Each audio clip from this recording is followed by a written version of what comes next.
immediately after the webinar this afternoon, and please feel free to share the link with your colleagues to share the findings of today's webinar.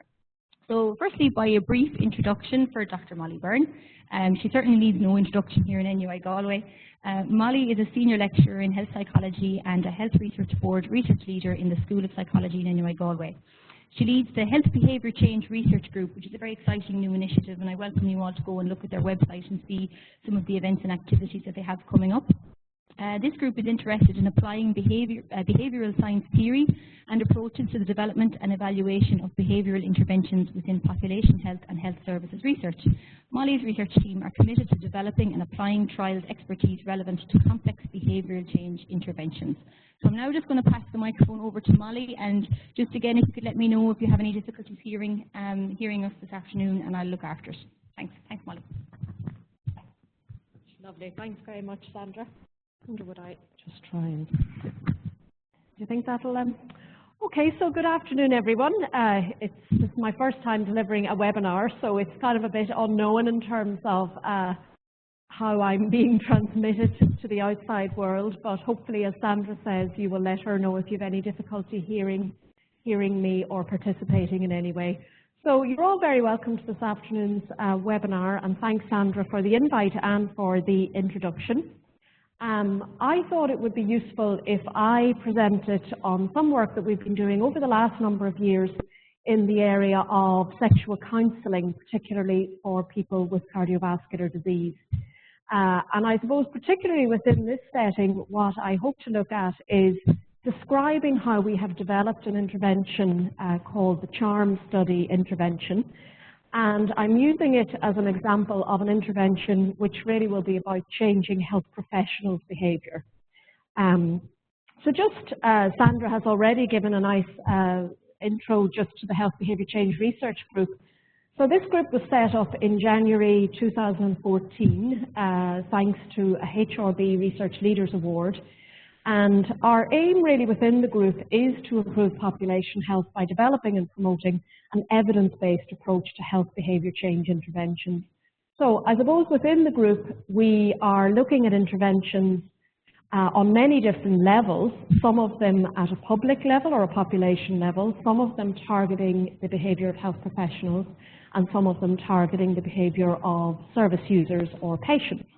So I suppose most of the interventions that we're currently involved in are actually looking at changing health professionals' behaviour, and this is what I'm looking specifically at in today's seminar. So just by brief introduction to the group, I'm the director and Jenny McSharry is the assistant director, and we have a range of other postdoc research staff and PhD students all working in different projects, and as Sandra says, the details are all available on the website, just if you are interested to find out a little bit more about the work we're doing. So the focus of today's seminar then is looking specifically at changing the behaviour of health professionals. So I suppose the majority of health services research interventions are actually looking at changing health professionals' behaviour, and this term is now being widely used, I suppose, in the literature of implementation interventions. And these really have been defined as any interventions designed to change clinical practice behaviour and improve the uptake of evidence into practice. I suppose to date, the evidence for these kinds of interventions show that these interventions can be very difficult. It's difficult for them to achieve their outcomes. Health professional behaviour is difficult to change, and there seem to be very varied effects in terms of if you look at interventions in different settings and trying to target different behaviour.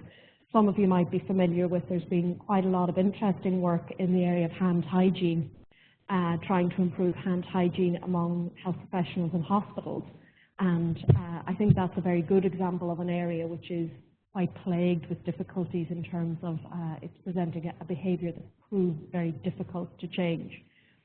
One of the reasons potentially for this variable or lack of success maybe in the interventions is that maybe a lot of the interventions kind of lack an explicit rationale. And when we're talking about interventions, we talk sometimes about that many interventions are based on what's called the Islagiat principle. So I'm not sure if any of you are familiar with that. I would kind of really need to have it written down for you to see how it's spelled out. But basically, what it refers to is that many interventions are actually developed based on the principle of it seemed like a good idea at the time. So that our interventions often are not based on the best evidence or are not developed systematically. And I think when we're looking in the area, and I'll tell you a little bit more about the area in a minute, but in a sensitive or a potentially sensitive area such as dealing with sexual health problems, sexual counselling, I think this adds an extra layer of complexity or challenge for interventions in this particular area. So that's just really by way of background to what implementation interventions are. And then I suppose some of the challenges in terms of trying to change health professionals' behaviour. I mean, health professionals obviously in many ways share the same challenges as changing anyone's behaviour, but I think particularly in this context there are some additional challenges. So I think in these interventions there's a challenge around defining the behaviour, how to specify what is not done adequately and what needs to be done. So if you're developing an intervention, what specifically are you trying to get the health professional to do? It's a challenge around identifying relevant theory. So when I'm talking in this kind of area of looking at interventions or behaviour change interventions, and the guidelines here would be that these interventions really ideally should be theory-based. I'm aware that once I move outside of the sphere of psychologists, that can kind of sound like a dirty word. And there is, I think, a lot of some anxiety around theory, or it's kind of got a bad name. But basically, and very simply, what I mean by theory is that you have a good understanding of why your behaviour happens or does not happen. If we're looking at trying to predict the behaviours, you need to have, as part of your theory, an idea about what mechanisms of action might predict the behaviour. So if you think mainly the main mechanism of action might be an individual's beliefs about how serious the consequences of them changing their behaviour or not is the main mechanism of action, that's what you need to target as part of your intervention. Then there's a challenge around selecting appropriate behaviour change techniques.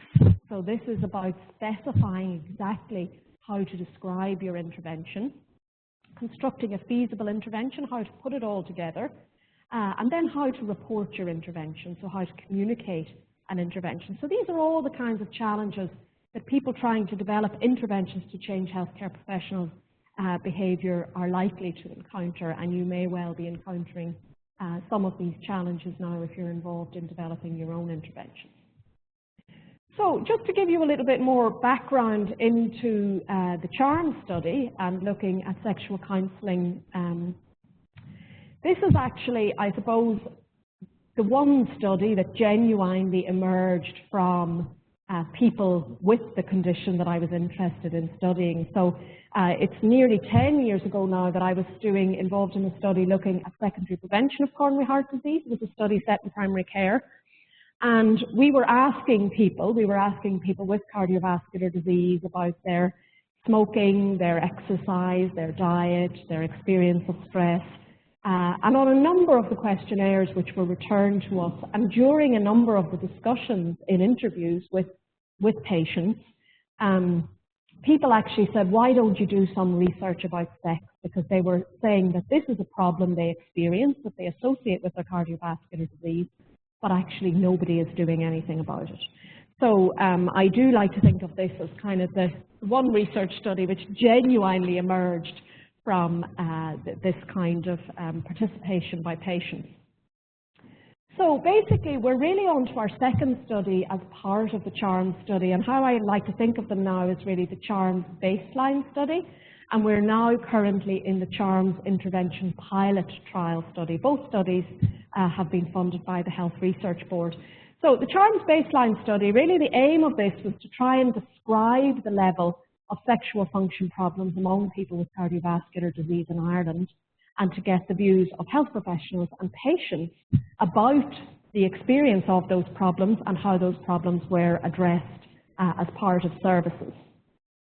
So about 12 months later, having finalized that study, and you can check the CHARM study website actually, which has all the publications listed from that baseline study, we received further funding from the HRB for a 2-year study, which is to pilot our intervention that we have now developed, and we are actually just about to meet up with the cardiac rehab centres this week to launch the pilot.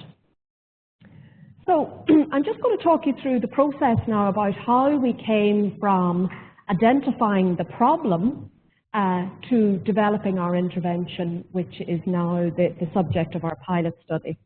So in terms of the problem, from our baseline work, we documented that the prevalence of sexual dysfunction among men and women with cardiovascular disease is nearly double the rate of an age-matched general population sample. So we were identifying rates of nearly 50% of people reporting sexual function problems, and very high levels of sexual inactivity were also reported. And it was just very convenient that we used, well, it was intentional that we used comparable measures to a recently completed national survey, so we were able to compare our sample of patients with a general population sample of roughly around the same age. So in relation to sex and heart disease, in the international literature, this link has been documented for both men and women. So for men, a decrease in libido, decrease in the frequency of sexual activity, and erectile dysfunction have commonly been reported among men with cardiovascular disease. When we're looking at women, the problems are less, there's less research basically including women, but there does seem to be enough evidence to suggest that women with cardiovascular disease are more likely to experience and report sexual function problems than other women without cardiovascular disease, basically. So there's a number of reasons. I'll just very briefly go over these physiological reasons. So the endothelial dysfunction associated with both cardiovascular disease and sexual dysfunction can play a role in terms of causing sexual function problems. There are then psychological aspects. I think a lot of people who have experienced, for example, a heart attack experience fear. They have a certain amount of anxiety about re-engaging in sexual activity and fear that it might provoke another event. Anxiety and depression have been documented to be comorbid with cardiovascular disease and can have an impact on sexual problems as well. And then I think there's quite a bit of evidence around the nature of changing relationships when one person is diagnosed with a chronic illness that can impact on sexual activity and sexual satisfaction as well. There's some evidence then that pharmacological factors might be relevant. So some of the cardiovascular medications like beta blockers and diuretics have been shown to have sexual side effects. But actually more recent research in this area has actually reduced the link between these cardiovascular medications and sexual problems.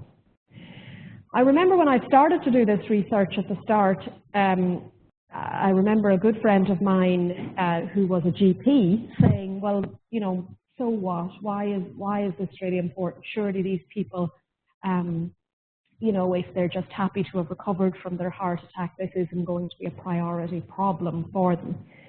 But there's actually quite a lot of evidence to suggest that sexual function problems, for some, can impact on the quality of life and physical and mental well-being, and can impact and feed into anxiety and depression.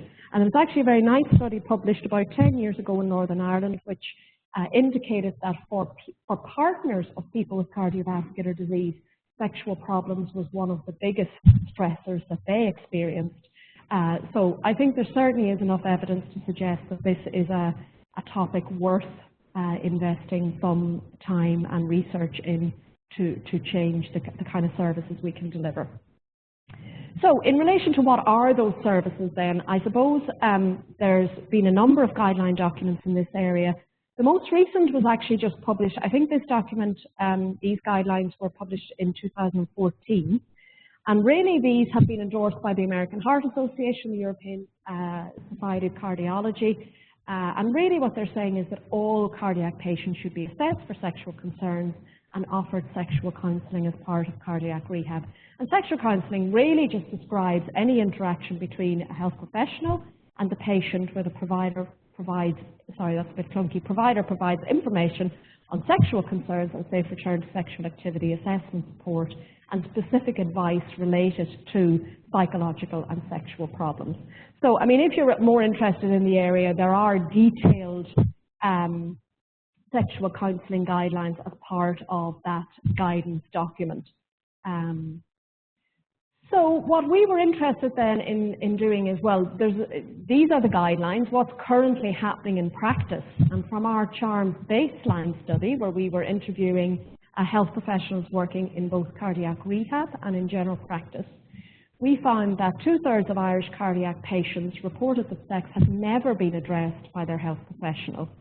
And patient satisfaction with the manner of provision was very low, which was a complete odds to their satisfaction with all the other aspects of cardiac rehab.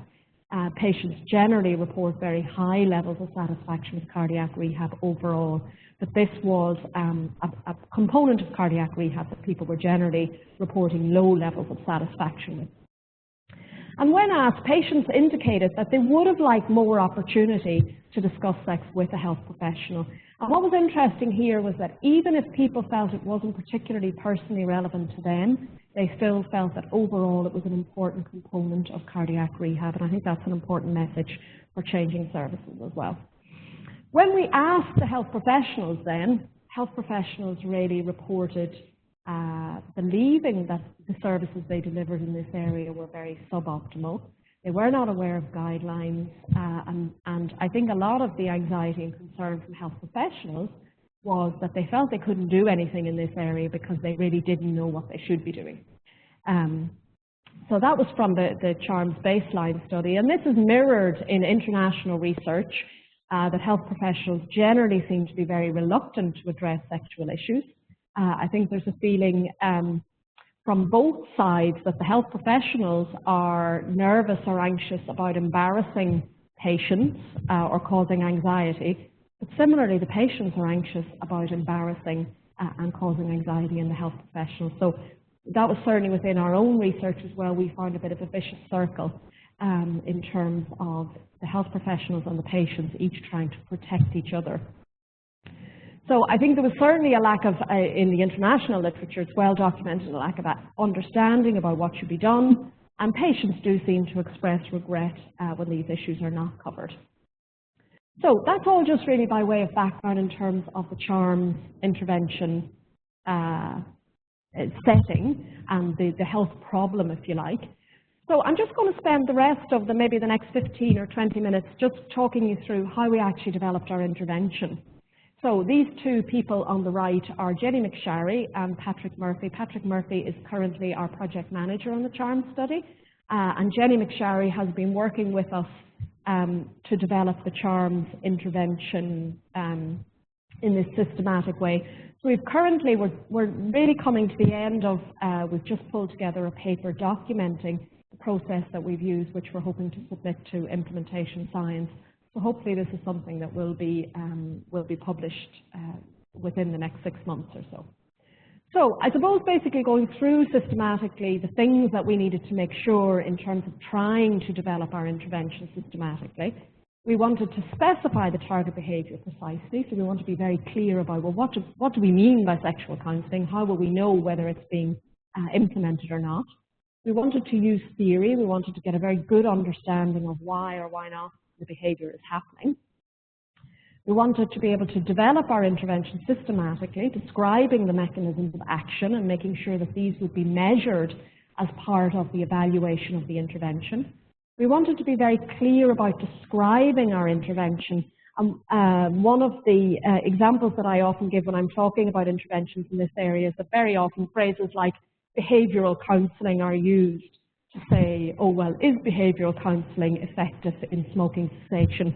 And surprisingly, the systematic review is done and we end up deciding, well, we don't really know, because the intervention of behavioural counselling is too vague for us. You end up comparing apples and oranges. So we were very We wanted to be very clear about being able to describe in adequate detail what sexual counselling was and what behaviour change techniques we were using as part of our intervention. And then we wanted to improve reporting, so using standardised and shared terminologies. So these again will be all just part of good practice in terms of intervention development. So we're very much basing our work within the UK Medical Research Council guidelines for developing and evaluating complex interventions. Many of you are probably familiar with this framework. It would be very commonly referenced now as a framework for people doing trials, particularly in health services and population health. And I suppose really we're in those first two boxes. If you look at the development box, that's what we have been doing. And we will be moving now into launching our pilot study and our feasibility and piloting. So I think over the last 5 to 10 years, there has been much more emphasis given to these initial phases of trials that certainly a funder like the Health Research Board, who previously would have funded a trial of an intervention without reporting adequate development and piloting work, that would have happened 5 to 7 years ago, and now it absolutely would not happen. And the HRB are very clear that you need to have demonstrated how you've systematically developed your intervention based on the existing evidence, and that you have tested its feasibility within your setting. So these are very important guidelines, but I suppose what these don't really tell you is how to actually develop your intervention. So they say it needs to be evidence-based, it needs to be linked to theory, and you need to model the processes and outcomes. But beyond that, they don't give an awful lot of detail if you are interested in developing an intervention. Looking really, I mean, at what we now call complex interventions, but that's really looking at changing any human behaviour makes it a complex intervention. So what we have found very, very useful is Susan Mickey's work in the Centre for Behaviour Change in UCL, University College London. And for any of you who are working in this area, I would really strongly recommend this little book down there to the right of your slide, A Guide for Using the Behaviour Change Wheel.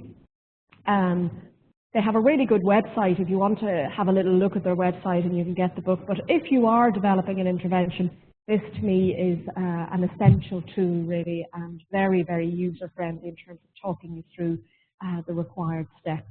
And this certainly is the Behaviour Change Wheel. It's a framework that we are currently using for developing all the interventions within our group.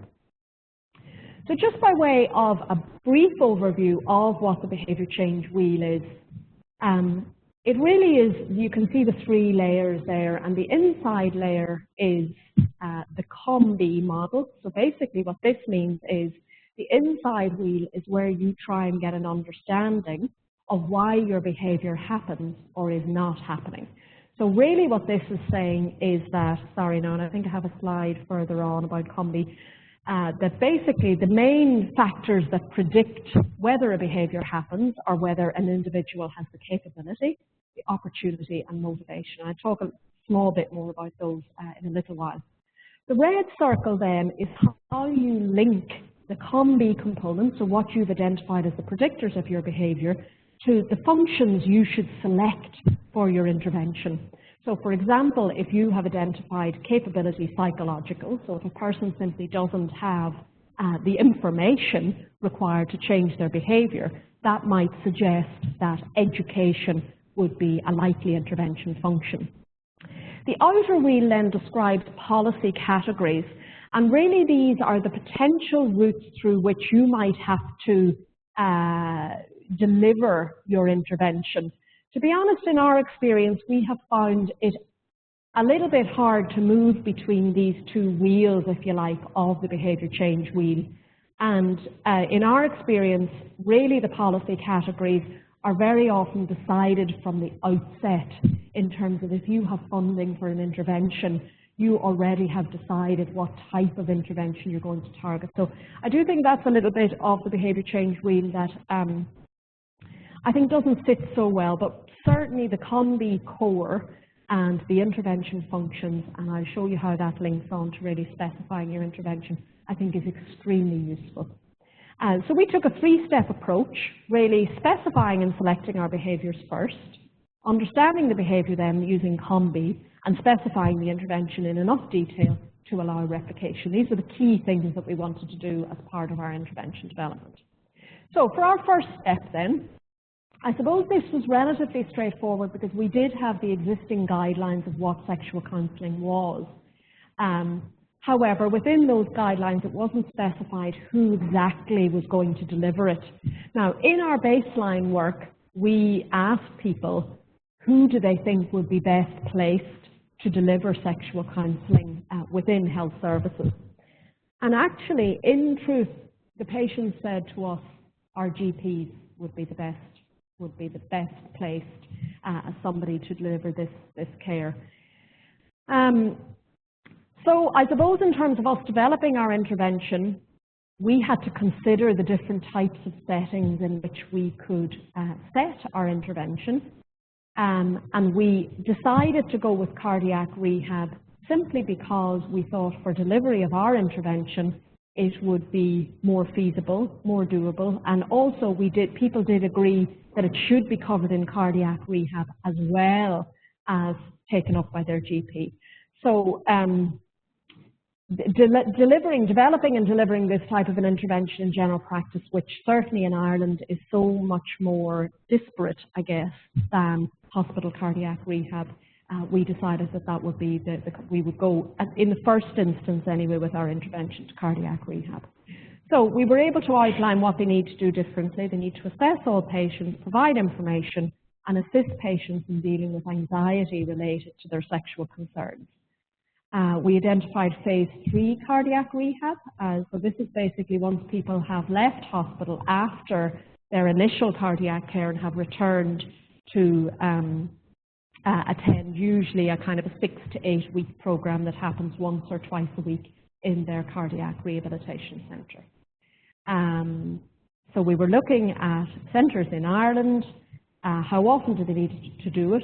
We would hope that they would do it at least once for each patient and then encourage the patient to raise the issue if they require more than that one interaction or consultation. And really it's suitable for all patients attending cardiac rehab, so it can be raised similarly as returning to work, returning to exercise as part of general rehabilitation. So that was us specifying the behaviour. In terms of then understanding why this behaviour currently wasn't part of cardiac rehab, and this is where we go back to the COM-B. So basically this is where we're looking at the green circle in the middle, and I've just have a small bit more detail in terms of each of the COM-B components. So each of these, in terms of looking at capability, motivation and opportunity, predicting behaviour happening, each of those components is broken down into 2 categories. So for example, capability is broken down into the physical capability. So does a person have the skills to breast self-examine, or do they have the skills to open a pill box to adhere to their medication? And then psychological capability, does the person have the knowledge, does the person have the cognitive ability to remember to do something? Then in terms of motivation, whether the person is motivated to perform the behaviour, and this motivation can be either automatic, so this is your habitual. I always cover this as part of phase of the first session in cardiac rehab, or more reflective, so that they're encouraged to make sure that whatever the required behaviour change is part of an overall goal. And then finally, opportunity. Does an individual have the social opportunity? So this would be part of the social norms. I'm involved in some research looking at infant feeding behaviour and an intervention we're developing in general practice. And social opportunity and social norms will be highly important and relevant to a behaviour such as breastfeeding or age of weaning in a baby. Then physical opportunity, that's affordability. Can a person afford to go to the gym?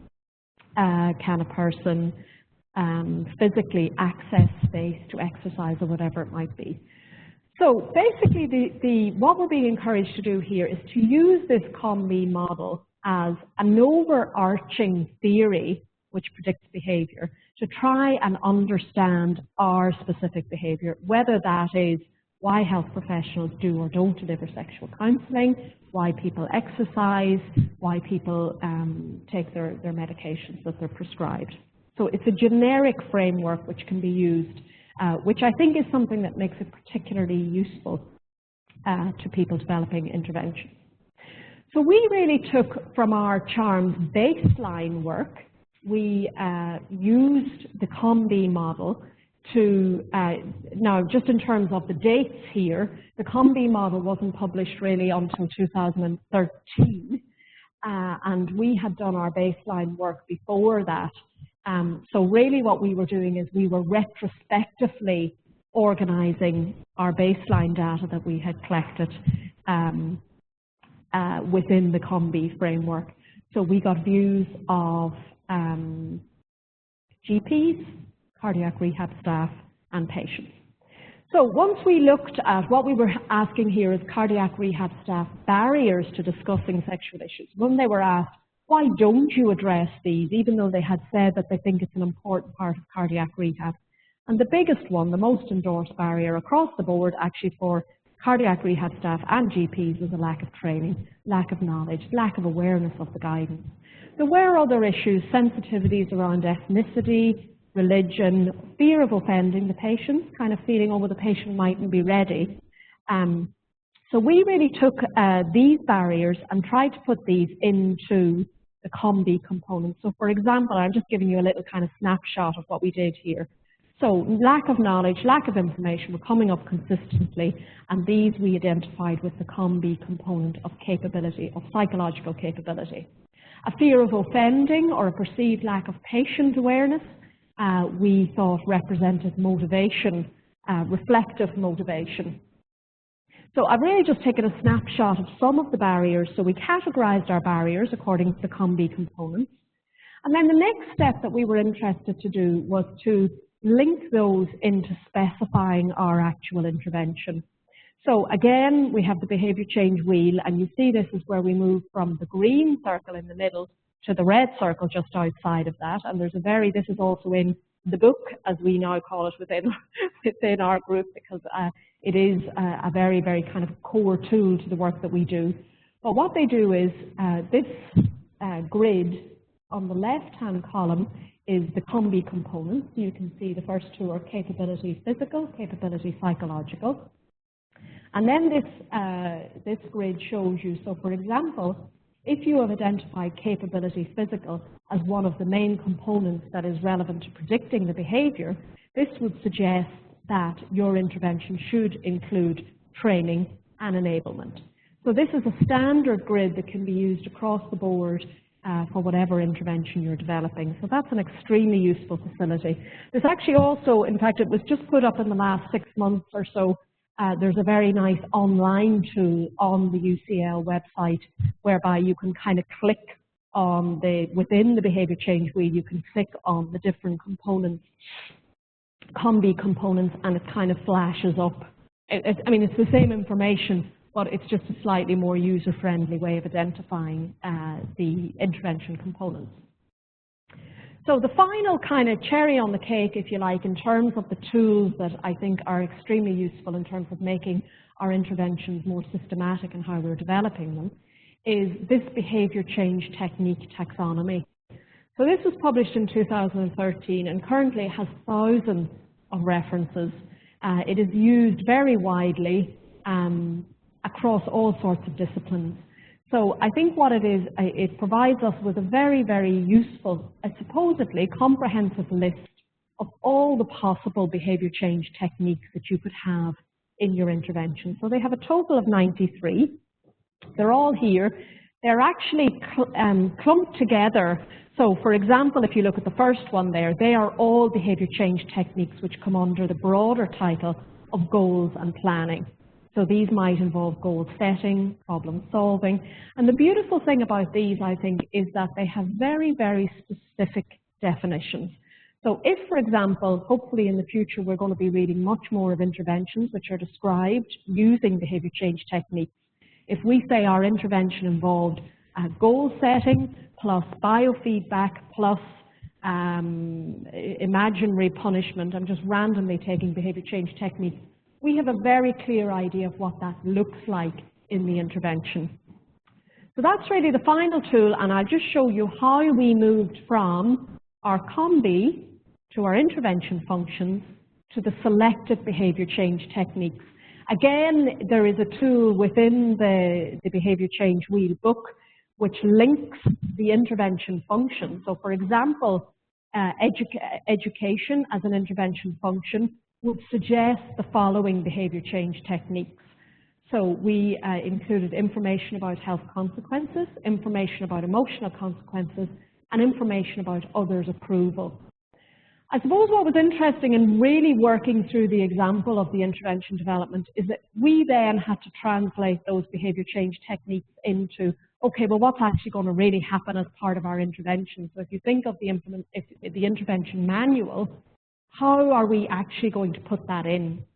So for example, the first one, there 5.1, information about health consequences, we translated that into our intervention of providing information and clinical guidance about returning to sexual activity and providing information on improved health consequences for patients who receive sexual counselling. So again, there's a little bit of how we did this within our team was we had a small team working on this, and we did each of these steps independently and then came back together to see how much consensus we had. So again, this is just a second example of another barrier that was identified, so lack of training.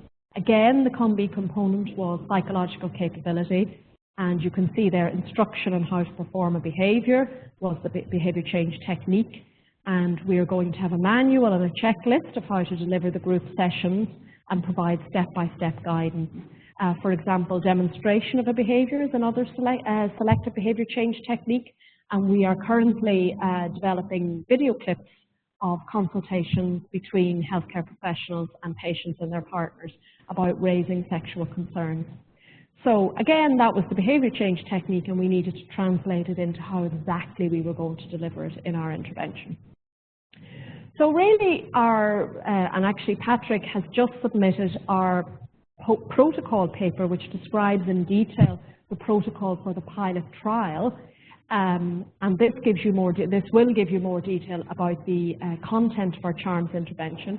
But very basically, the CHARMS intervention will involve a training session delivered to staff, so to cardiac rehab staff, and they will be trained in terms of delivering sexual counselling to patients as part of their existing cardiac rehab program, and they will be given all the tools and supported in addressing their own barriers, and there will be skills training and role play as part of that training.